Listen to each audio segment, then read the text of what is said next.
कि इमामगंज के एक बेटी का बलात्कार कर दिया गया और चिल्ला चिल्ला के कह रही है कि हमको न्याय चाहिए। सर किनका है? मांझी साहब आप ही का न है। प्रशासन किनका है? मांझी साहब आप ही का न है। था क्या ऐसा काम कर दिया था कि आपने उनको पार्टी कान धर के निकाल दिया? वोट के समय आता है तो दलित के घर में बैठ कर खाना खाने का काम करते हैं। करोड़ों का काम, करोड़ों का काम। मोदी जा रहे हैं करोड़ों देके जा रहे हैं, मांझी जा रहे हैं करोड़ों दे। अरे पब्लिक का घर देखिए कैसा बना हुआ है। तो करोड़ गया कहाँ? पता ना कहाँ गया। चुनाव आवे तब एक परिवार से जब चुनाव आवे एक परिवार, दो परिवार, चार परिवार, जितना परिवार चाहे जितना सेट कर लें, वो सेटे करे में लगल है। मंत्री विधायक तो मांझी है जी, और मांझी का न्याय नहीं कैसे? अरे भाई उनका परिवार से फुर्सत मिले तब तो।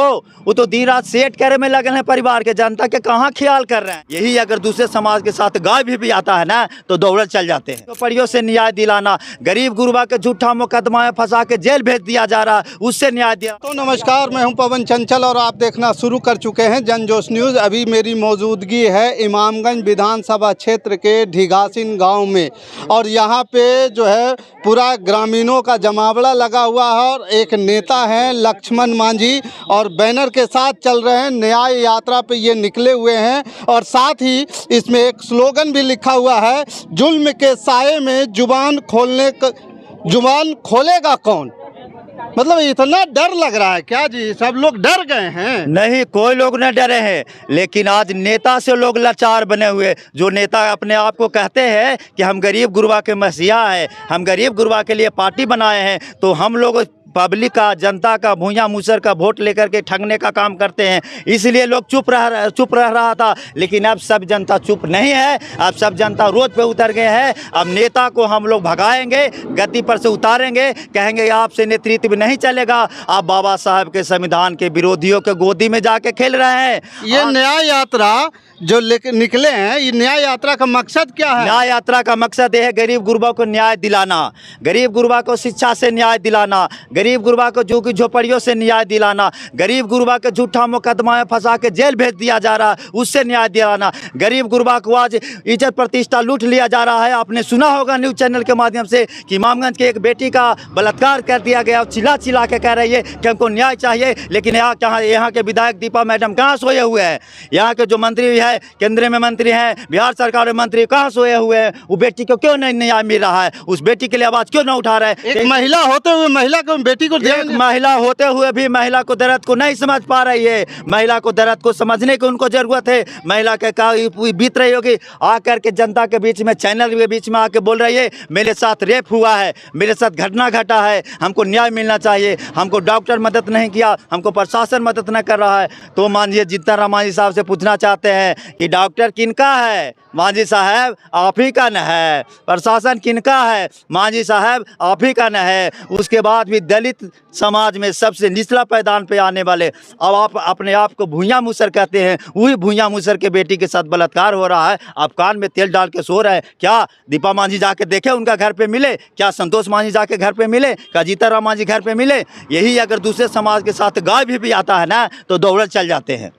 ये देखिए, इमामगंज विधानसभा की अगर बात करें तो यहाँ पे मांझी समुदाय को तो न्याय मिलना ही चाहिए, और बड़ी आसानी से मिलना चाहिए। चूँकि दीपा मांझी, जीतन राम मांझी केंद्र में मांझी, संतोष मांझी राज्य में मांझी, सब तो मंत्री विधायक तो मांझी है जी, और मांझी का न्याय नहीं कैसे? अरे भाई उनका परिवार से फुर्सत मिले तब तो। वो तो दिन रात सेट करे में लगल है, परिवार के, जनता के कहाँ ख्याल कर रहे हैं। अबरी अपन बेटी के सेट करे में लगल है कि अबरी हम बहुत गया से अपन बेटी के सेट करी थी।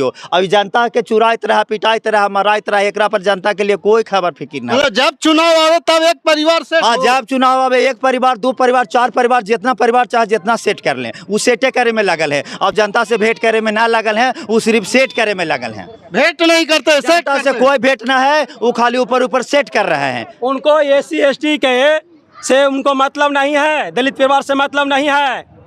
वो वोट बैलेंस की राजनीति करते हैं।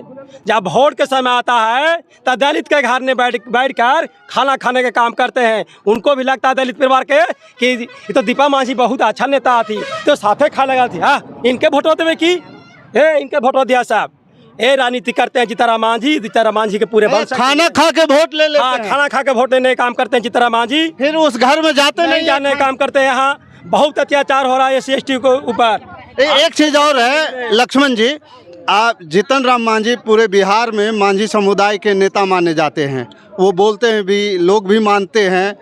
लेकिन आप जो है इतने बड़े नेता, इतने ताकतवर, केंद्रीय मंत्री, राज्य में मंत्री, बिहार में मंत्री, तो ऐसे ताकतवर लोगों से आप सीधा मोर्चा खोल रखे हैं लड़ाई का। मैं आपको लोग पत्रकार महोदय मैं बता देना चाहता हूं कि मेरे साथ भी षड्यंत्र रचने में कोई कमी नहीं कर रहे हैं। मुझे झूठा मुकदमा में फंसाया गया। टेकारी का एक मामला था, उसमें झूठा मुकदमा में जीतन मांझी और संतोष मांझी और उनका विधायक डॉक्टर अनिल कुमार हमको फंसाए। हम जब जाके मेडिकल में पैरवी किए हैं, क्या पैरवी किए, हम डॉक्टर से हाथ जोड़े कि इसको इलाज अच्छा से होना चाहिए, तो वो षड्यंत्र रच रहे हैं। वो षड्यंत्र रच के गरीब का बेटा को अपने पार्टी से निकाल दिए। हम गरीब की आवाज़ निकाल रहे थे, गरीब के हक अधिकार की बात कर रहे थे। उनसे जाके मीडिया महोदय पूछिएगा क्या कि लक्ष्मण मांझी का क्या गलती था, क्या ऐसा काम कर दिया था कि आपने उनको पार्टी कान धर के निकाल दिया। आप बोलते हैं गरीबों की पार्टी है। तो जीतन राम मांझी जो वैसे हैं, संतोष मांझी जो वैसे है, हम लोगों पर कभी भी कुछ करवा सकते हैं, कभी भी अरेस्ट करा दे सकते हैं। लेकिन एक लक्ष्मण मांझी का वादा है, एक जनता का वादा है कि जब तक सांस रहेगा, जब तक आस रहेगा और गरीब गुरबा के लड़ाई लड़ते रहेंगे, हम जबान से नहीं पीछे हटेंगे। ये इमामगंज में आप घूम रहे हैं न्याय यात्रा में, यहाँ पे दीपा मांझी का काम दिखा? दीपा मांझी जी का काम तो हमको कहीं दिख ही नहीं रहा है। वो खाली कागज़ पे करोड़ों करोड़ की बात सुन रहे थे, लेकिन जब इमामगंज में हम लोग हेले हैं तो कहीं पटल पे नहीं दिख रहा है। खाली बस करोड़ों का काम, करोड़ों का काम। मोदी जा रहे हैं करोड़ों देके जा रहे हैं, मांझी जा रहे हैं करोड़ों देके। अरे पब्लिक का घर देखिए कैसा बना हुआ है। तो करोड़ गया कहाँ? पता ना कहाँ गया। वो सब लोग बड़े बड़े लोग के चला गया, बड़े लोग बड़े के घर में चला गया। हम लोग को पता नहीं चला कि करोड़ों कहाँ गया। गरीब का फूस के झोपड़िए दिख रहा है। गरीब आदमी आज गुजर बसर पोखरा आखरा पोखरा पर कर रहे हैं, तो गरीब का कहाँ ना मिला। 5-5 डिस्मिल जमीन के उन्होंने बात किया था, 5-5 डिस्मिल जमीन कहाँ मिला बताए, तो कोई नहीं मिला। ये बागीपन होने का कारण क्या है? क्या लक्ष्मण मांझी टिकट चाहते हैं? लक्ष्मण मांझी ये चाहते हैं गरीब गुरबा के न्याय मिले।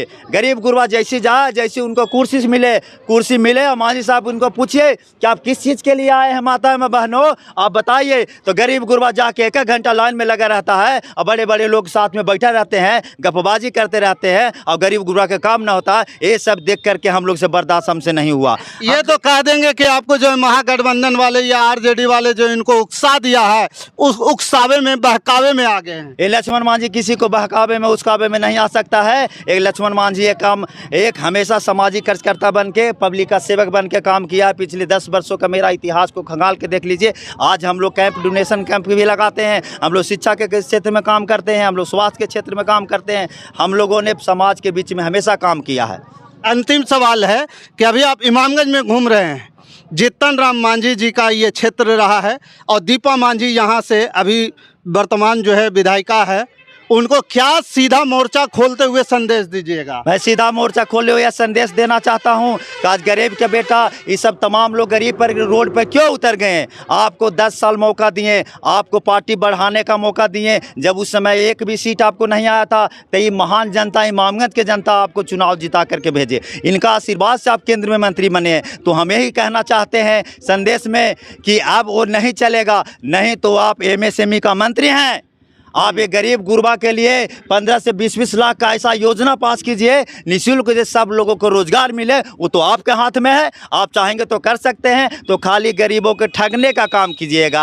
आप कहिएगा ये योजना दे रहे हैं और बैंक में जाएगा तो बैंक मैनेजर भगा देगा और बैंक मैनेजर काम ही ना करता है। आप बैंक मैनेजर को बुलाइए, बैंक का मेन हेड डिपार्टमेंट को बुला के बोलिए कि 15-15 लाख रुपया का दशरथ मांझी स्कीम हम चला रहे हैं, जिस स्कीम के तहत सभी वर्गों के गरीब, चाहे कोई जात हो, गरीब अगर है, पढ़ लिख के युवा बेरोजगार है, उसको 15-15 लाख रुपया को लोन दीजिए, निःशुल्क दीजिए, जो वापस न कर पाए, तब हम मानेंगे कि आप गरीबों के हित ऐसी है, गरीबों के नेता है। नहीं तो इस बार हम लोग हरा के भेजने का काम करेंगे। हरा दीजिएगा? एकदम हरा के भेजने का काम करेंगे, गद्दी पर से उतारने का काम करेंगे। चलिए, तो देखिए ये लक्ष्मण मांझी जी हैं और लगातार ये न्याय यात्रा पे निकले हुए हैं। टेकारी से चल करके इमामगंज विधानसभा क्षेत्र में भी घूम रहे हैं और ये सारी चीज़ें देख भी रहे हैं और मोर्चा खोल करके ये बता रहे हैं कि जीतन राम मांझी जी इस चुनाव में इस बार आपकी खैर नहीं है। बाकी इस खबर के प्रति आपका क्या विचार है, आप हमें कमेंट कर जरूर बताइएगा। हमारे साथ बने रहने के लिए धन्यवाद। जय हिंद, जय भारत।